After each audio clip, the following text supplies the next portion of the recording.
Écoute la voix du Seigneur, prête l'oreille de ton cœur, tu entendras que Dieu fait grâce. Nous méditons aujourd'hui l'évangile de Jésus-Christ selon saint Matthieu, chapitre 18, du verset 21 au verset 35.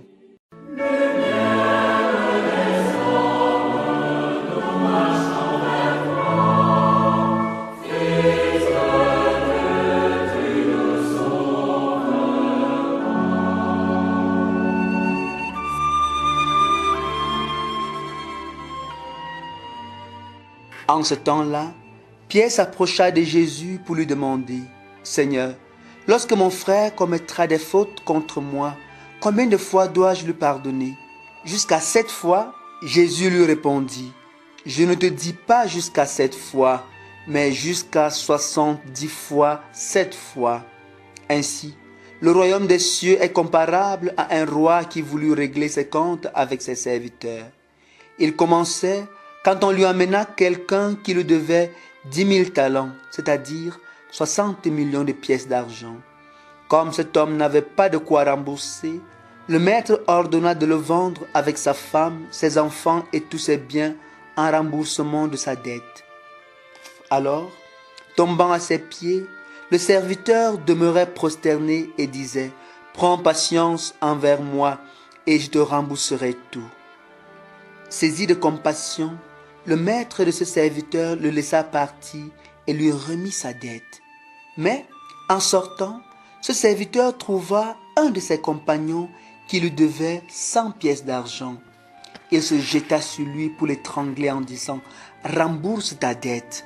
Alors, tombant à ses pieds, son compagnon le suppliait « Prends patience envers moi et je te rembourserai. » Mais l'autre refusa et le fit jeter en prison jusqu'à ce qu'il ait remboursé ce qu'il devait. Ses compagnons, voyant cela, furent profondément attristés et allèrent raconter à leur maître tout ce qui s'était passé.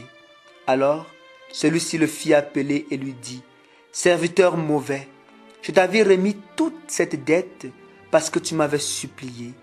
Ne devrais-tu pas, à ton tour, avoir pitié de ton compagnon, comme moi-même j'avais eu pitié de toi ?» Dans sa colère, son maître le livra au bourreau jusqu'à ce qu'il eût remboursé tout ce qu'il devait. C'est ainsi que mon Père du ciel vous traitera, si chacun de vous ne pardonne pas à son frère du fond de son cœur.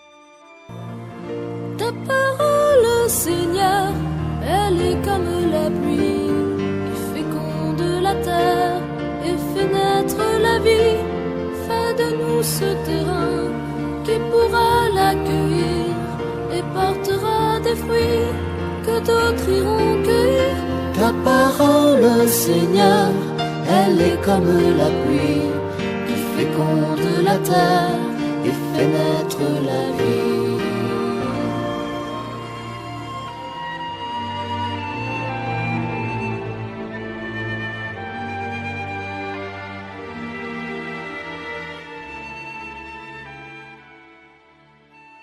Frères et sœurs bien-aimés, l'extrait de l'évangile de ce jour nous parle du pardon, du vrai pardon, et nous invite à pardonner aux autres comme nous-mêmes. Nous voulons que les autres nous pardonnent nos fautes. Jésus est clair dans la finale de cet évangile. Il dit en effet, « C'est ainsi que mon Père du ciel vous traitera si chacun de vous ne pardonne pas à son frère du fond de son cœur. »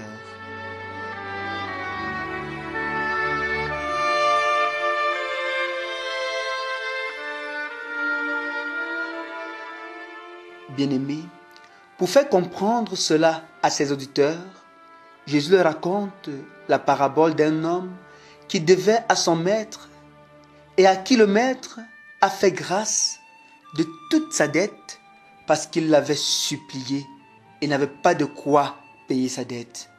Mais, curieusement, cet homme, sortant de chez son maître, vit un autre homme, compagnon qui le devait.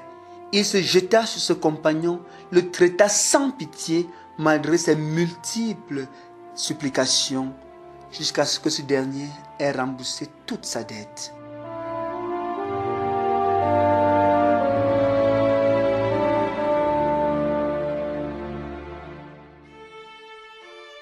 Oui, bien-aimés frères et sœurs, voilà le cœur humain, un cœur malade et compliqué, comme dit le prophète Jérémie. Un cœur qui demande pardon, mais est carrément incapable d'accorder lui aussi le pardon aux autres. Quelle misère! Mais ne faisons pas vite de condamner aussi cet homme, car nous pouvons nous reconnaître en lui, puisque nous aussi, nous sommes souvent trop tolérants envers nous-mêmes. Nous trouvons toujours des justificatifs à nos manquements.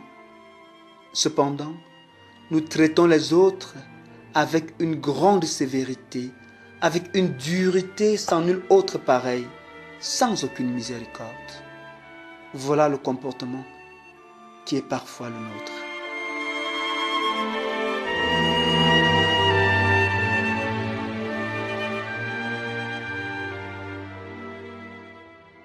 Mes chers frères et sœurs, il est vrai que le pardon n'est pas une chose facile à faire. Oui, le vrai pardon est un processus long et exigeant et requiert bien sûr la grâce de Dieu. Ce qui veut dire que par nos seules forces humaines, il nous est impossible de pardonner.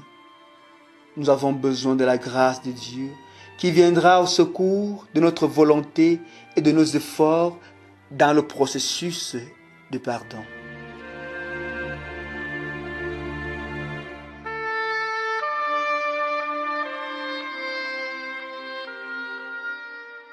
Aujourd'hui, la question que Pierre pose à Jésus est aussi souvent la nôtre. Combien de fois faut-il pardonner à celui qui nous a offensés? L'expérience humaine nous montre qu'il est difficile d'accorder le pardon, à plus forte raison quand il faut le faire plusieurs fois. Que c'est difficile, c'est vraiment difficile, mais ce n'est pas impossible si nous comptons avec la grâce de Dieu, si nous nous appuyons sur lui et si nous lui demandons sa grâce en toute vérité.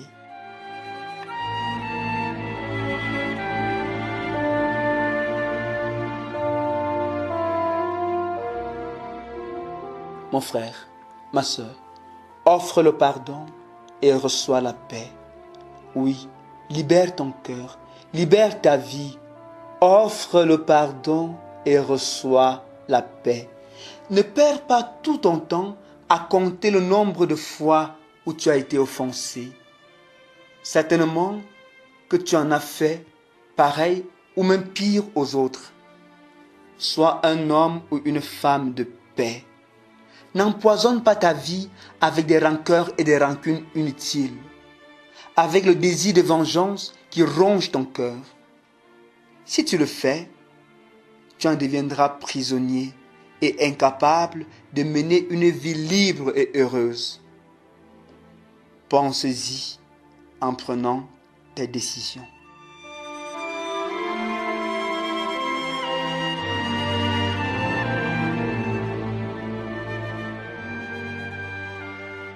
Bien-aimés, aujourd'hui, je nous invite à prendre une résolution pour la semaine, celle de faire des efforts pour recevoir et accorder le pardon afin d'alléger notre cœur et notre vie.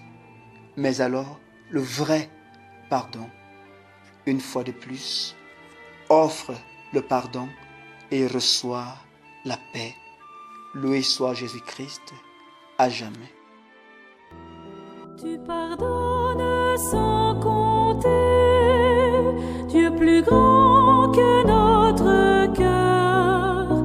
Apprends-nous à pardonner, prends pitié de nous, Seigneur. Depuis l'aurore de nos jours, tu nous as tant et tant donné, trésor de vie, trésor d'amour, la table offerte et l'amitié. Tu sais aussi quelle est l'offense quand tout tous ses dons sont oubliés. Tu pardonnes sans compter, Dieu plus grand que notre cœur. Apprends-nous à pardonner, prends pitié de nous, Seigneur.